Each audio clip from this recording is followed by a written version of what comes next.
June 6, 1944. 06:30 a.m. Normandy, the Atlantic Wall. Fog sticks to the skin. Salt wind burns the eyes. Soldiers grip their weapons, waiting for the familiar hell. The roar of Lancasters, the scream of Ju-88s, the wall of artillery fire. Hearts beat in rhythm with the waves, but the silence is shattered by something that does not belong to World War II. Above the English Channel, reality tears open, a flash without thunder. As if the sky itself has cracked. Out of nothing appear two F-35s, gray, angular, alien, not aircraft, silhouettes of the future, US markings on their hulls. Behind them, like a ghost of a training exercise, a carrier tanker and an escort transport, as if a fragment of another era, was ripped out and sewn into D-Day without explanation. Landing craft freeze on the water. British and German soldiers stare upward, forgetting their orders. Some swear. Some cross themselves. Some simply stand with their mouths open, unable to believe their eyes. Officers shout, but they don't understand what's happening either. On the bunkers of the Atlantic Wall, German observers raise binoculars and see an aircraft that cannot exist. Not in any manual, not in any report. A deep, unnatural roar fills the air. German and British troops panic. Radios flood with questions. There are no answers. On Omaha and Utah beaches, blood was supposed to flow for hours. But at this moment, technology crashes into war, and the logic of battle breaks. On the F-35 displays perfect clarity. Radar identifies artillery batteries, bunkers, command nodes. Thermal sensors pull machine gun nests out of the fog like glowing embers. In 1944, German air defense means 20mm flak, 88mm guns, searchlights, listening posts against stealth, blindness, against precision weapons, total helplessness. The balance of forces looks familiar. The Wehrmacht in the West, Army Group B, Panthers, Tigers, Panzer IVs, hundreds of Luftwaffe aircraft on paper. The Allies on D-Day, 156,000 troops, 5,000 ships, 11,000 aircraft. But now, mass no longer decides.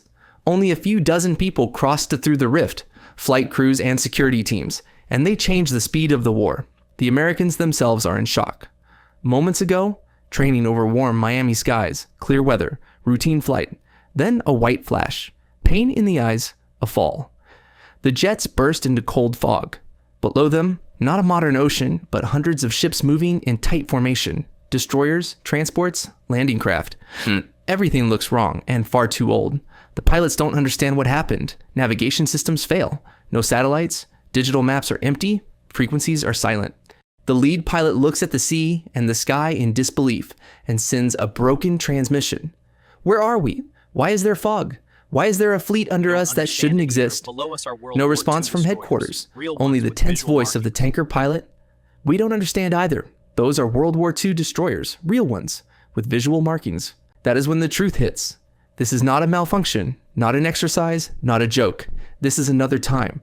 A communications officer switches to frequencies that long considered dead, emergency bands, naval channels, static, crackling, then rough English voices, heavy accents, short commands, code words unused for decades. Contact is established. At first, the British think it's a German deception, then a strange Allied experiment. But when exact data comes through, ship courses, beach code names, German battery positions, doubt disappears. Silence fills the British command post. The information is too precise, too timely. Repeat your source, a voice finally says. The American answers calmly. We see everything, right now. We are from the future. British officers exchange glances. That's impossible, someone whispers. We don't understand it either, the American replies. But we're on your side. The Americans realize they are not just in the past. They are at the most fragile point of the war, where one mistake costs tens of thousands of lives, and success decides the fate of the world. Inside the cockpits, it goes quiet. No jokes, no arguments. Everyone understands the same thing without words. There is no way back, no reinforcements, limited resources. But they have something no one else in this sky has. They know how this war ends, if no one intervenes. The decision is made. The first targets are the coastal batteries meant to tear the landing craft apart in the water. The F-35 flies low, skimming the fog. Salt air cuts across the canopy. The computer marks targets coldly, without emotion, without doubt. Release. Not carpet bombing, surgery. A hit through the embrasure. The crew vanishes as if erased. A strike on the entrance. Concrete explodes inward, burying those who were shouting orders seconds earlier. A strike on the communications node. Cables severed, phones dead, the air filled with noise. German tracers claw at the sky like blind fingers. They fire at random, into fog, into fear. Soldiers scream, reload, fire again. But there is no target. Concrete cracks. Bunkers once thought eternal collapse. Entire crews simply disappear.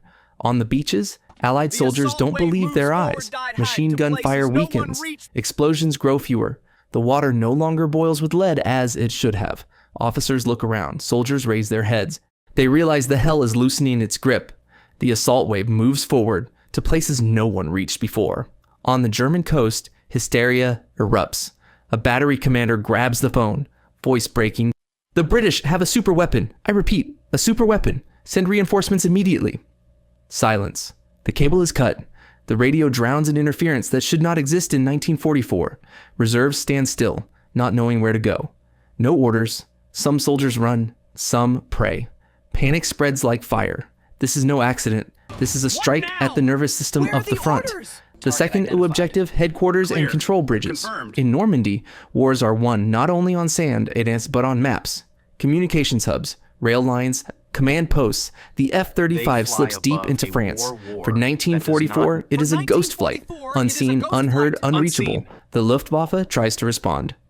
Focke-Wulfs and Messerschmitts scramble too late. Their speed, 600 kilometers per hour. Their radar, almost none. Their eyes, the pilot and hope.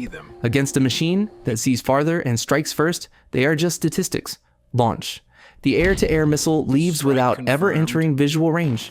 The German fighter never understands what happened. No dogfight, no maneuver. It simply disappears. The sky is cleared without duels. The Luftwaffe loses its last teeth where it was already dying from fuel shortages. And over Normandy, for the first time that morning, a feeling appears. This war might be won. But there are limits. The F-35 is not magic. It is logistics, fuel, maintenance, ammunition. In 1944, there is no suitable fuel, no spare parts, no diagnostic containers. They have only a handful of sorties. Their goal is not to win the war alone, but to break the first 48 hours when everything is decided. After the skies are cleared and command is shattered, the pilots understand the truth. Batteries, headquarters, aircraft, these are symptoms. The source of the war is one man. If he lives, the war will find a way to continue. Too many lives are already at stake. Intelligence aligns. A mobile headquarters, East Prussia, forest cover, heavy security. Hitler believes he is unreachable. The F-35 turns onto course, altitude, speed. For 1944, impossible. German air defense senses something wrong. They don't see it, they hear it. A low, crushing roar, unlike anything before. Not piston, not whistle, something alien. The sound passes through chests, vibrates bones. What is that? Crews scream. Searchlights tear through the sky. Anti-aircraft guns fire. 88mm guns track calculated points. Tracer rounds rise beautifully and uselessly. There is no target.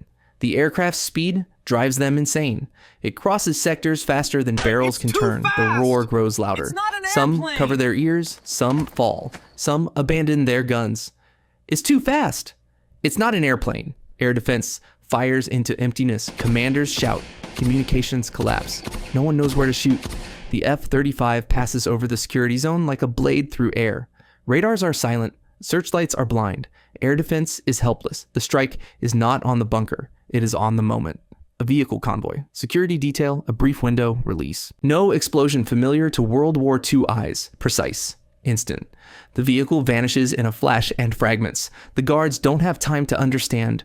1 second, and it's over. Hitler is dead. German units freeze. Orders cut off mid-sentence. Signal operators stare at phones not knowing what to say. Officers are silent. Soldiers exchange looks. I don't believe that. He's gone? Panic comes in waves.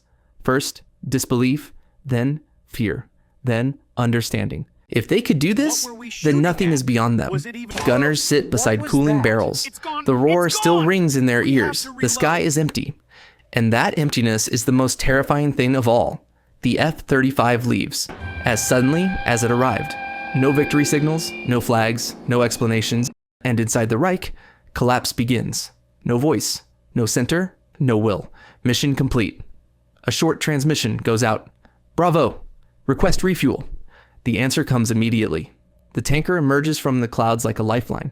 Hoses deploy. Contact. Just enough fuel to leave. Course set west. The channel below. England ahead. On British airfields, they are met with caution. Too fast. Too quiet. Too alien. When the aircraft touch down, engineers, officers, and intelligence personnel freeze. They understand. This is not just aviation. This is the future in the past. The aircraft are secured. Perimeters set. Access restricted. Study begins. Every bolt, every coating layer, every wire changes what is considered possible. Stealth, composites, electronics, precision weapons. What should have taken decades now lies on the table. The information crosses the ocean, Washington. Decisions are made quickly.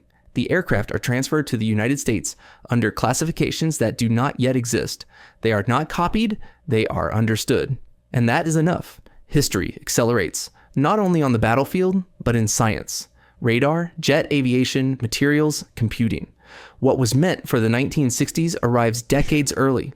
The war in Europe ends sooner, without burned cities, without total infrastructure collapse, with a surrender signed not under ruins, but under reality. The world barely exhales before realizing the atomic bomb is no longer necessary. The Manhattan Project exists. The devices are built, but they are never used, because technological dominance proves more terrifying than explosion. Nuclear weapons remain a threshold, not a tool. Japan surrenders differently. No Hiroshima, no Nagasaki. Blockade, fleet destruction, total air dominance, and the understanding that the next war will be fought with technologies no defense can stop. Capitulation comes earlier. Without nuclear fire, the post-war world forms differently. The Soviet Union emerges strong, not exhausted. Europe is not reduced to ruins. Distrust remains, but fear of apocalypse does not. A new military alliance is formed, not against someone, but for deterrence. The USSR joins NATO as an equal member. The common enemy is future war. The common goal, to prevent it. There is no Cold War as history knew it. There is competition, there is rivalry, but there is no race toward mutual destruction.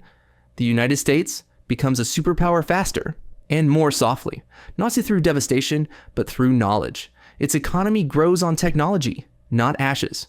Military power becomes a guarantee of stability, not a threat. The Soviet Union keeps influence without isolation. So Europe rebuilds faster. Colonies gain independence without decades of bloodshed. The world enters the technological age earlier. Rockets go to space as science, not weapons. Computers appear in the 1950s, not the 70s. The digital era begins sooner and calmer, and the aircraft that started it all never return home. They become museum artifacts, symbols of the moment when the future intervened, once, and changed history. The soldiers who stood in the cold water of Normandy that morning never know all of this. They only remember that the sky opened, and the war ended differently than it was supposed to. History could have gone many ways, but in this version, it chose a path where technology became a shield, not the end of the world. Thank you for watching. Our team worked hard to bring you a video that is both informative and engaging. Let us know in the comments what you would like to see next. Should we explore what happens if a US Special Forces unit is sent back to the era of Europe's wars with Napoleon? Or what if a modern aircraft carrier appears just 24 hours before the attack on Pearl Harbor? We'll feature the most interesting comments in our next video. See you soon!